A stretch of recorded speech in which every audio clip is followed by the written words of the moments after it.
Hi friends, ఈరోజు మీకు లేటెస్ట్గా వచ్చిన ఒక మంచి మూవీని ఎక్స్ప్లెయిన్ చేయబోతున్నాను. మూవీ చాలా బాగుంటుంది, లాస్ట్ వరకు చూడండి. అలాగే మన ఛానల్ని ఇంకా సబ్స్క్రైబ్ చేసుకోలేదా? వెంటనే చేసుకోండి. ఇక లేట్ చేయకుండా స్టోరీ విందాం పదండి. మూవీ స్టార్ట్ అవ్వగానే పార్వతీపురం అనే ఊర్లో సబ్ ఇన్స్పెక్టర్ గా ఉన్న క్రిస్టఫర్ ని చూపిస్తారు. అతనికి అమ్మాయిల పిచ్చి చాలా ఎక్కువగా ఉంటుంది. ఎంతలా అంటే కనిపించిన ప్రతి అమ్మాయితో ఫిజికల్ అవ్వాలనిపిస్తుంది. అందుకే వాడి కంటికి నచ్చిన అమ్మాయి కనిపిస్తే అస్సలు వదిలిపెట్టడు. ఒకరోజు క్రిస్టఫర్ అలా ఊర్లో తిరుగుతూ ఉన్నప్పుడు వాళ్ళ ఊరికి కలెక్టర్ మల్లిక వస్తుంది. క్రిస్టఫర్ మల్లిక ఫోటోని చూసి, ఇంత అందంగా ఉందేంట్రా బాబు, వెంటనే దీన్ని ఏదో ఒకటి చేయాలని చెప్పి పర్మిషన్ తీసుకుని మరీ తన దగ్గరికి వెళ్తాడు. మల్లిక క్రిస్టఫర్ ని చూసి పెద్దగా భయపడదు, ఎందుకంటే అందరిలాగానే వాడు కూడా వచ్చాడేమో అనుకుంటుంది. కానీ అందరితో పోలిస్తే వాడు చాలా డిఫరెంట్ అని మల్లికకి తెలియదు కదా. క్రిస్టఫర్ వెళ్లిన వెంటనే మల్లికని భయపెట్టడం స్టార్ట్ చేస్తాడు. నిజానికి క్రిస్టఫర్ ఒక అమ్మాయి దగ్గరికి వెళ్లే ముందు ఆ అమ్మాయి బ్యాక్గ్రౌండ్ పూర్తిగా తెలుసుకుంటాడు.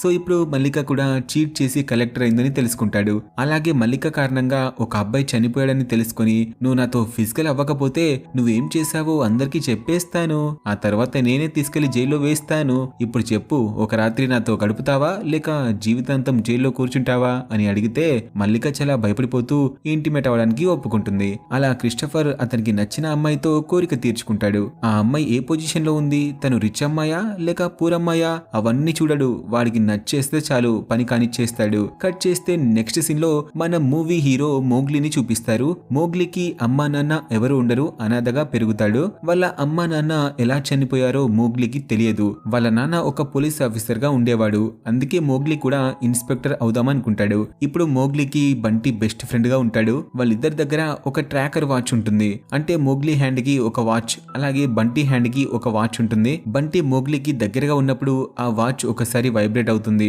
కొంచెం దూరంలో ఉంటే 2 సార్లు వైబ్రేట్ అవుతుంది. అలా కొంచెం దూరంగా ఉంటే బంటి మోగ్లీని వెతుక్కుంటూ వెళ్ళాలి. అలాగే ఆ ట్రాకర్ 3 సార్లు వైబ్రేట్ అవుతే వాళ్ళిద్దరిలో ఎవరో ఒకరు ప్రమాదంలో ఉన్నట్టే. అలా ఆ వాచ్ హింట్ ఇస్తుంది.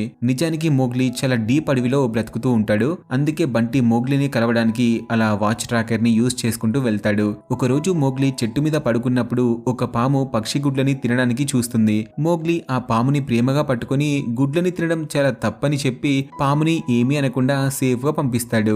సో మోగ్లీ చాలా మంచివాడని, హెల్ప్ చేసే గుణం ఉందని మనకి అర్థమవుతుంది. ఇప్పుడు మన మోగ్లీ గ్రూప్స్ కి ప్రిపేర్ అవుతూ ఉంటాడు. ఎలాగైనా ఇన్స్పెక్టర్ కావాలని గట్టిగా ఫిక్స్ అవుతాడు. పాపం మన మోగ్లీకి అమ్మా నాన్న ఎవరు లేరు కదా, అందుకే బంటి మోగ్లీని బాగా చూసుకుంటూ ఉంటాడు. ఎప్పుడు చూసినా ఇద్దరు కలిసి బయట తిరుగుతూ ఒకరికొకరు హెల్ప్ చేసుకుంటూ ఉంటారు. ఒకరోజు మోగ్లీ దగ్గరికి ఆ ఊర్లో ఈవెంట్స్ ని మేనేజ్ చేస్తున్న రంగనాథ్ అనే వ్యక్తి వచ్చి ఈ ఊర్లో జరగబోతున్న షూటింగ్ గురించి చెప్పి ఆ షూటింగ్ లో ఎలాంటి ప్రాబ్లం రాకుండా జాగ్రత్తగా చూసుకోమని పనిస్తాడు. కానీ మోగ్లీ షూటింగ్ ని మేనేజ్ చేయడానికి అసలు ఒప్పుకోడు. అప్పుడు బంటి ప్రభాస్ గురించి చెప్తాడు. చూడు మోగ్లీ, మన ఊర్లో జరుగుతున్న షూటింగ్ ని సరిగ్గా హ్యాండిల్ చేస్తే నెక్స్ట్ ఇయర్ ప్రభాస్ అన్నయ్య మన ఊర్లో షూటింగ్ చేయడానికి వస్తున్నాడంట. సో ప్రభాస్ అన్నయ్య ప్రాజెక్ట్ కూడా మనకే వస్తుందని చెప్తాడు. ప్రభాస్ అన్న పేరు వినగానే మోగ్లీ వెంటనే షూటింగ్ ని మేనేజ్ చేయడానికి ఒప్పుకుంటాడు. నెక్స్ట్ సీన్ లో 4 వ్యక్తులు కలిసి అడవిలోకి వెళ్లి ఇల్లీగల్ గా గన్స్ తయారు చేస్తూ ఉంటారు. అందులో గోలీ అనే అతను వాళ్ళన్నని గోలీతో షూట్ చేసి చంపేస్తాడు. ఎందుకంటే గోలీకి తమన్నా అంటే చాలా ఇష్టం. వాళ్ళన్న తమన్నాని గోలీని అవమానించడంతో గోలీకి చాలా కోపం వచ్చి షూట్ చేసి చంపేస్తాడు. దాంతో అక్కడ ఉన్న 2 వ్యక్తులు చాలా భయపడిపోతారు. సో ఈ విషయం బయటకు తెలిస్తే ముగ్గురు జైలుకి వెళ్లే ఛాన్స్ ఉంది కాబట్టి ఎవరికీ తెలియకుండా వాళ్ళన్న బాడీని అడవిలోనే పాతేస్తారు. ఊర్లో ఎవరైనా అడిగితే మా అన్న దుబాయ్ వెళ్ళాడని చెప్పుదాం అనుకుంటారు. ఆ తర్వాత ఏమీ తెలియనట్టు షూటింగ్ జరిగే ప్లేస్ కి వెళ్లి ఆ షూటింగ్ లోనే ఏదైనా పని చేసుకుందాం అనుకుంటారు. అక్కడే ఉన్న డైరెక్టర్ షూటింగ్ లో భాగంగా ఒక సీన్ తీద్దాం అనుకుంటాడు. కానీ ఆ సీన్ చాలా రిస్కీగా ఉండడంతో వెంటనే డూప్స్ ని పెట్టి షూట్ చేద్దాం అనుకుంటాడు. కానీ హీరోకి డూప్ ఎవరు దొరకరు. అందుకే మన మోగ్లీని పిలిచి యాక్టింగ్ చేయమని చెప్తారు. మోగ్లీ కూడా మనీ వస్తుంది కాబట్టి ఒప్పుకుంటాడు. ఇక హీరోయిన్ కి డూప్ గా ఈ మూవీ హీరోయిన్ జాస్మిన్ వస్తుంది. జాస్మిన్ ని చూసి మోగ్లీ ఫస్ట్ లుక్ లోనే చాలా ఇంప్రెస్ అవుతాడు. జాస్మిన్ కొంచెం జారిపోతుంటే మోగ్లీ తన్ని గట్టిగా పట్టుకుంటాడు. అలా వాళ్ళు మొదటిసారిగా కలుసుకుంటారు. జాస్మిన్ ని చూసి ప్రొడ్యూసర్ చాలా ఇంప్రెస్ అవుతాడు. వెంటనే జాస్మిన్ ఫ్రెండ్ మౌనిక దగ్గరికి వెళ్లి జాస్మిన్ గురించి అడుగుతాడు. అప్పుడు మౌనిక తన గురించి చెప్తూ, సార్ జాస్మిన్ కి అమ్మా నాన్న ఎవరూ లేరు, తను అనాథ, తను నేను ఇద్దరం కలిసి అనాథాశ్రమంలోనే పెరిగాము, సో తను చాలా మంచి అమ్మాయి అని చెప్తుంది. మౌనిక చెప్పింది మోగ్లీ కూడా వినేసి అక్కడి నుంచి వెళ్ళిపోతాడు. మోగ్లీ వెళ్ళిపోయిన తర్వాత మౌనిక ప్రొడ్యూసర్ తో అంటుంది, సార్ జాస్మిన్ కి చెవులు వినపడవు, అలాగే మూగమ్మాయి అని. కానీ ఈ విషయమేమో మోగ్లీ వినకుండా జాస్మిన్ దగ్గరికి వెళ్లి తన తననే చూస్తుంటాడు. తను డాన్స్ చేసి అక్కడి నుంచి వెళ్ళిపోతున్నప్పుడు మోగ్లీ తన వెంట పడుతూ మేడం మేడం ఒక్కసారి మాట్లాడతారా అని అడుగుతాడు. కానీ తనకి చెవులు వినపడవని మోగ్లీకి తెలియదు కదా. సో జాస్మిన్ చూడలేదని మోగ్లీ చాలా ఫీల్ అవుతాడు. అదే రోజు నైట్ జాస్మిన్ రూమ్ లోకి వెళ్లి వాళ్ళ నాన్నగారి షూస్ ని హత్తుకొని చాలా బాధపడుతుంది. ఎందుకంటే చిన్నప్పుడు తనే కష్టపడి వాళ్ళ నాన్నకి షూస్ కొని ఇస్తుంది. పాపం చిన్నప్పుడు తను క్లాసికల్ డాన్స్ చేసి వాళ్ళ నాన్నగారికి ఇష్టమైన షూస్ కొనిస్తుంది. బట్ తర్వాత వాళ్ళ నాన్నగారు చనిపోవడంతో తను కొన్న షూస్ ని వాళ్ళ నాన్నగారికి గుర్తుగా తన దగ్గరే పెట్టుకుంటుంది. నెక్స్ట్ డే మళ్ళీ షూటింగ్ జరుగుతూ ఉంటుంది. జాస్మిన్ వెళ్లి యాక్టింగ్ చేస్తున్నప్పుడు ఆ ఊరి వాళ్ళు వచ్చి ఒక వ్యక్తితో గొడవ పడతారు. అలా గొడవ జరుగుతున్నప్పుడు జాస్మిన్ కి దెబ్బ తగులుతుంది. దాంతో మోగ్లీ వెళ్లి తనకి హెల్ప్ చేసి తనని అక్కడి నుంచి పంపించేసి ఊరి వాళ్ళ దగ్గరికి వెళ్లి అసలేం జరిగిందో కనుక్కుంటాడు.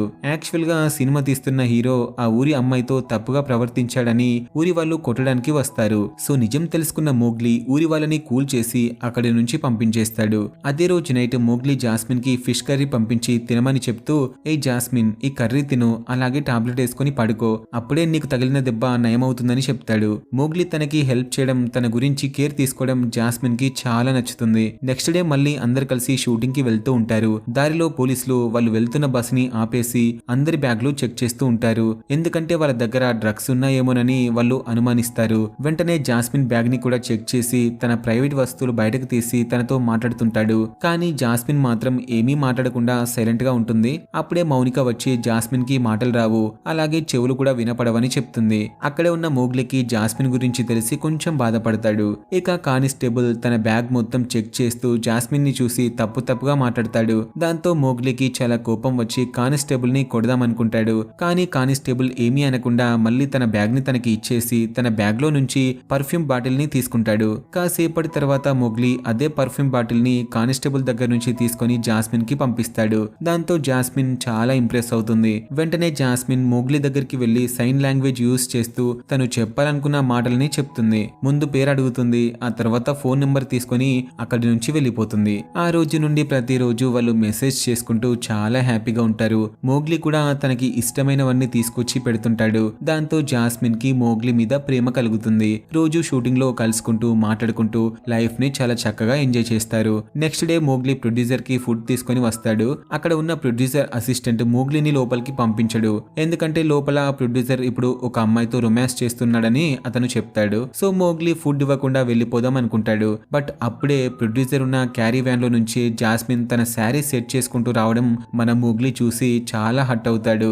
మోగ్లీ అక్కడి నుంచి వెళ్ళిపోయిన తర్వాత అది ప్రొడ్యూసర్ వ్యాన్ కాదని ఆర్టిస్టుల కోసం పెట్టిన వ్యాన్ అని మనకి చూపిస్తారు. సో లోపల ఏం జరగలేదని మనకు తెలుస్తుంది. కానీ జాస్మిన్ ప్రొడ్యూసర్ తో ఏదో చేసిందని మోగ్లీ అనుకుంటాడు. అప్పుడే మనకి అసలు ఏం జరిగిందో చూపిస్తారు. నిజానికి ప్రొడ్యూసర్ లోకల్ మేనేజర్ రంగనాథ్ దగ్గరికి వెళ్లి నాకు జాస్మిన్ కావాలి, ఎంత డబ్బైనా పర్లేదు నేను ఇస్తానని చెప్తాడు. దాంతో రంగనాథ్ కి ఏం చేయాలో అర్థం కాదు. ఎందుకంటే మోగ్లీ జాస్మిన్ ని ప్రేమిస్తున్నాడని అతనికి తెలుసు. అందుకే ప్రొడ్యూసర్ ఇచ్చే డబ్బు కోసం జాస్మిన్ ని మోగ్లీకి దూరం చేయాలనుకుంటాడు. అందుకే జాస్మిన్ ప్రొడ్యూసర్ దగ్గరికి వెళ్ళినట్టుగా సీన్ క్రియేట్ చేస్తాడు. దాంతో మోగ్లీ ఇదంతా నిజమే అనుకుని జాస్మిన్ మీద చాలా కోపం పెంచుకుంటాడు. అదే రోజు నైట్ ప్రొడ్యూసర్ మనుషులు వచ్చి జాస్మిన్ ని ఒక స్పెషల్ ప్లేస్ కి తీసుకొని వెళ్తారు. యాక్చువల్ గా ప్రొడ్యూసర్ జాస్మిన్ కి ఒక స్పెషల్ రూమ్ బుక్ చేస్తాడు. సో తను రోజు అదే రూమ్ లో నుంచి షూటింగ్ కి వచ్చి మోగ్లీతో మాట్లాడాలని ట్రై చేస్తుంది. కానీ మోగ్లీ జాస్మిన్ ని అవాయిడ్ చేస్తాడు. నెక్స్ట్ డే ప్రొడ్యూసర్ బర్త్డే ఉంటుంది. అతని బర్త్డే పార్టీకి చాలా మంది వస్తారు. మోగ్లీకి వెళ్ళడం ఇష్టం లేకపోయినా కూడా వాళ్ళ బాబాయ్ రంగనాథ్ పిలిచాడని వెళ్తాడు. ఆ తర్వాత పార్టీ జరుగుతున్నప్పుడు ప్రొడ్యూసర్ జాస్మిన్ అలాగే మోగ్లీ గురించి మాట్లాడుతూ వాళ్ళిద్దరికి చాలా మనీ ఆఫర్ చేస్తాడు. జాస్మిన్ కి 25,000, మోగ్లీకి 50,000 ఇవ్వాలనుకుంటాడు. ఎందుకంటే వాళ్ళిద్దరు కలిసి షూట్ చేసిన షాట్ చాలా బాగా రావడంతో అందరి ముందు వాళ్ళిద్దరిని చాలా మెచ్చుకొని డబ్బులు ఇస్తాడు. మోగ్లీ రంగనాథ్ చేతుల మీదుగా 50,000 తీసుకుంటాడు. ఎందుకంటే మోగ్లీ అందరి ముందు రంగనాథ్ ని చాలా మెచ్చుకుంటాడు. ఈ రోజు మా బాబాయ్ రంగనాథ్ వల్లే నేను షూటింగ్ కి వచ్చాను, అలాగే నేను పోలీస్ అవ్వడానికి మా బాబాయ్ నాకు చాలా హెల్ప్ చేస్తున్నాడని చెప్తాడు. దాంతో రంగనాథ్ మోగ్లీకి ద్రోహం చేస్తున్నందుకు చాలా బాధపడతాడు. ఇక పార్టీ అయిపోయిన తర్వాత జాస్మిన్ కార్ లో కూర్చొని తన రూమ్ కి వెళ్తుంటుంది. తను తాగిన డ్రింక్ లో రంగనాథ్ మత్తుమందు కలవడంతో తనకి కళ్ళు తిరుగుతూ ఉంటాయి. మరొక వైపు రంగనాథ్ అతను చేసిన తప్పును ఒప్పుకొని దేవుడి దగ్గరికి వెళ్లి ఎలాగైనా జాస్మిన్ ని కాపాడమని అడుగుతాడు. అప్పుడే మోగ్లీ దగ్గరికి బంటి వాళ్ళ చెల్లి వచ్చి జాస్మిన్ గురించి చెప్తుంది. చూడండి అన్నయ్య, మీరు అనుకున్నట్టు జాస్మిన్ అలాంటి అమ్మాయి కాదు, చాలా మంచి అమ్మాయి, నువ్వు తనని తప్పుగా అర్థం చేసుకుంటున్నావని చెప్తుంది. మరొక వైపు మాస్క్ పెట్టుకుని కొంతమంది వ్యక్తులు వచ్చి మత్తులో ఉన్న జాస్మిన్ ని తీసుకుని మళ్ళీ రిసార్ట్ కి వస్తారు. అక్కడే వాష్రూమ్ లో ఉన్న బంటి జాస్మిన్ ని చూసి తన్ని సేవ్ చేయడానికి మాస్క్ పెట్టుకున్న వాళ్ళతో ఫైట్ చేస్తాడు. దాంతో బంటి ప్రమాదంలో ఉన్నాడని మోగ్లీ దగ్గర ఉన్న వాచ్ లో సిగ్నల్ చూపిస్తుంది. సో మోగ్లీ చాలా ఫాస్ట్ గా వెళ్లి బంటిని కాపాడదాం అనుకుంటాడు. కానీ రిసార్ట్ కి వెళ్లి చూస్తే అక్కడ జాస్మిన్ కనిపిస్తుంది. అప్పుడే రంగనాథ్ దగ్గర పనిచేసే వ్యక్తి మోగ్లీకి కాల్ చేసి జాస్మిన్ గురించి చెప్తాడు. చూడు మోగ్లీ, నువ్వు అనుకున్నట్టు జాస్మిన్ ఆ రోజు ప్రొడ్యూసర్ తో లేదు. అలాగే జాస్మిన్ చాలా మంచి అమ్మాయి. నేను రంగనాథ్ బాబాయ్ ఇద్దరం కలిసి మీ ఇద్దరిని విడగొట్టడానికి ప్లాన్ చేశామని జరిగింది మొత్తం చెప్తాడు. అప్పుడే జాస్మిన్ వచ్చి చాలా బాధపడుతూ మోగ్లీని గట్టిగా హగ్ చేసుకుంటుంది. ఇక నిజం తెలుసుకున్న మోగ్లీ అక్కడున్న మాస్క్ మ్యాన్స్ ని కొడతాడు. దానితో వాళ్ళందరూ అక్కడి నుంచి పారిపోతారు. అందరూ వెళ్లిపోయాక మోగ్లీ జాస్మిన్ కాళ్ళు పట్టుకొని ఇన్ని రోజులు అవాయిడ్ చేసినందుకు సారీ చెప్పి తనకి ప్రపోజ్ చేస్తాడు. అక్కడే ఉన్న బంటి వాళ్ళిద్దరికి విశేష్ చెప్తూ, రే మోగ్లీ, ఇప్పుడు మిమ్మల్ని ఎవరు ఆపలేర్రా, హ్యాపీగా రాముడు సీతలాగా ఉండండి. ఎందుకంటే మీ కథలో ఇప్పుడు రావణాసురుడు లేడు కాబట్టి మిమ్మల్ని ఎవరూ ఆపలేరని చెప్తాడు. సరిగ్గా అప్పుడే ఒకడు మాస్క్ పెట్టుకుని జీప్ లో వెళ్తున్నప్పుడు అతనికి యాక్సిడెంట్ అవుతుంది. నిజానికి అతను ఎవరో కాదు, మన రాముడిని సీతను వేరు చేయడానికి వచ్చిన రావణాసురుడు ఇన్స్పెక్టర్ క్రిస్టఫర్. అప్పుడే మనకి అసలేం జరిగిందో చూపిస్తారు. ఒకరోజు మోగ్లీ క్రిస్టఫర్ దగ్గరికి వెళ్లి, సార్ మన ఊర్లో 20 రోజులు షూటింగ్ ఉంది, పర్మిషన్ ఇస్తారా అని అడుగుతాడు. సరే సాయంత్రం రారా, పర్మిషన్ ఇస్తానని చెప్తాడు. దాంతో మోగ్లీ దేవుడికి థ్యాంక్స్ చెప్పి వెళ్లిపోతాడు. మోగ్లీ ఇన్స్పెక్టర్ కి థ్యాంక్స్ చెప్పకుండా దేవుడికి చెప్పి వెళ్లిపోవడంతో క్రిస్టఫర్ చాలా హర్ట్ అవుతాడు. అసలు ఎవడు వీడు నా దగ్గరికి వచ్చి నన్ను పర్మిషన్ అడిగి నాకు నమస్కరించకుండా దేవుడికి నమస్కారం పెట్టిపోతున్నాడు, ఎవడు వీడని వాడి మీద చాలా కోపంగా ఉంటాడు. ఆ తర్వాత క్రిస్టఫర్ బనానా తిందామని అనుకుంటాడు. కానీ అప్పుడే ఒక కోతి వచ్చి క్రిస్టఫర్ చేతిలో ఉన్న బనానా ఎత్తుకెళ్లిపోయి ఒక కరెంటు పోల్ మీద కూర్చొని తిందామనుకుంటుంది. సో క్రిస్టఫర్ కి చాలా కోపం వచ్చి ఆ కోతికి కరెంటు షాక్ ఇచ్చి చంపేసి ఆ కోతి చేతిలో ఉన్న బనానా తినేస్తాడు. అక్కడే ఉన్న పూజారి ఇదంతా చూసి మాటలు రాని జీవిని చంపినందుకు క్రిస్టఫర్ కి శాపం పెడతాడు. వాడు ఎలాగైతే మూగజీవిని చంపాడో అదే విధంగా కర్మ కూడా ఎవరిని వదిలిపెట్టదు, వాడి చావు కూడా ఒక మూగజీవి చేతుల్లోనే ఉంటుందని శాపం పెడతాడు.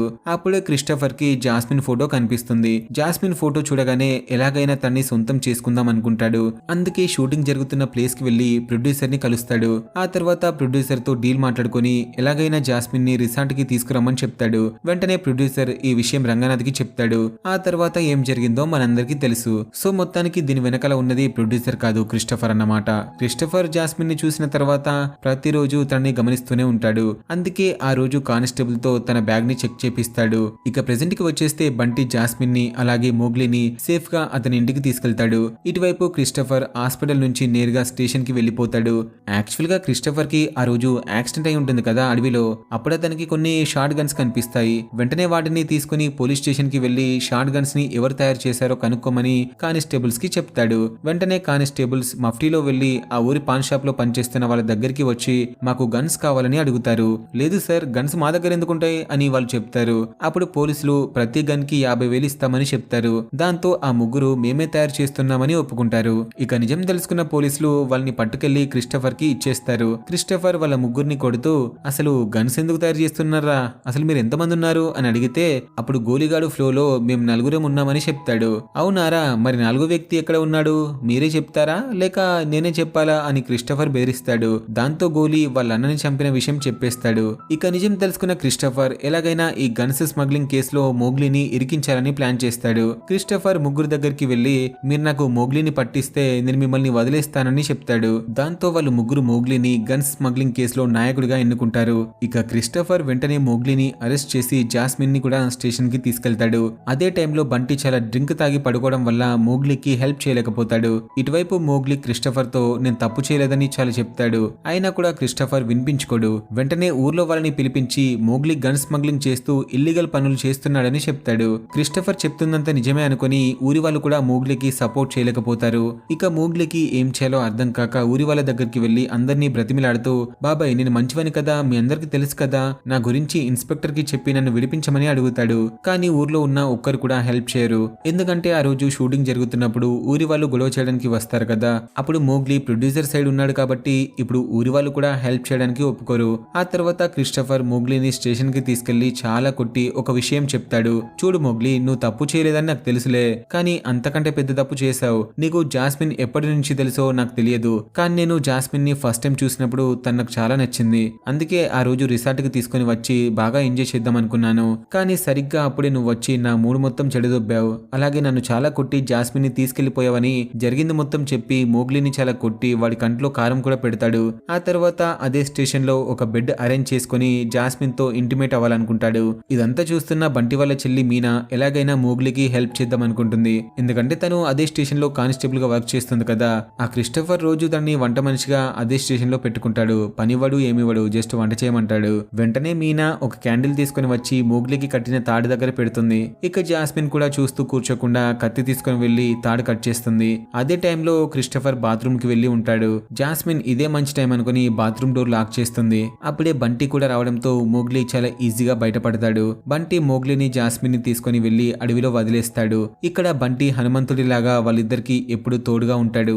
ఇక మోగ్లీ జాస్మిన్ ని తీసుకుని డీప్ ఫారెస్ట్ లో ఉన్న అతని ఇంటికి తీసుకెళ్లి తనతో హ్యాపీగా ఉంటాడు. వాళ్ళు ఉంటున్న ప్లేస్ బంటికి తప్ప ఎవరికీ తెలియదు. మరొక వైపు క్రిస్టఫర్ మోగ్లీ కోసం చాలా వెతుకుతూ ఉంటాడు. అయినా కూడా మోగ్లీ ఎక్కడా కనిపించడు. ఇటువైపు మోగ్లీ అతని ప్రేమని దక్కించుకోవడానికి ఎంత దూరమైనా వెళ్దాం అనుకుంటాడు. అప్పుడు బంటి మోగ్లీతో మాట్లాడుతూ, రే మోగ్లీ, 20 రోజుల్లో క్రిస్టఫర్ మన ఊరు నుంచి ట్రాన్స్ఫర్ అయి వెళ్లిపోతున్నాడు. సో ఇంకో 20 రోజుల్లో ఎవరికి కనిపించకుండా ఇక్కడే ఉండు. ఆ తర్వాత నువ్వు జాస్మిన్ తో కలిసి హ్యాపీగా ఉండొచ్చని చెప్తాడు. లేదు బంటి, క్రిస్టఫర్ గాడు మమ్మల్ని అస్సలు వదిలిపెట్టాడు.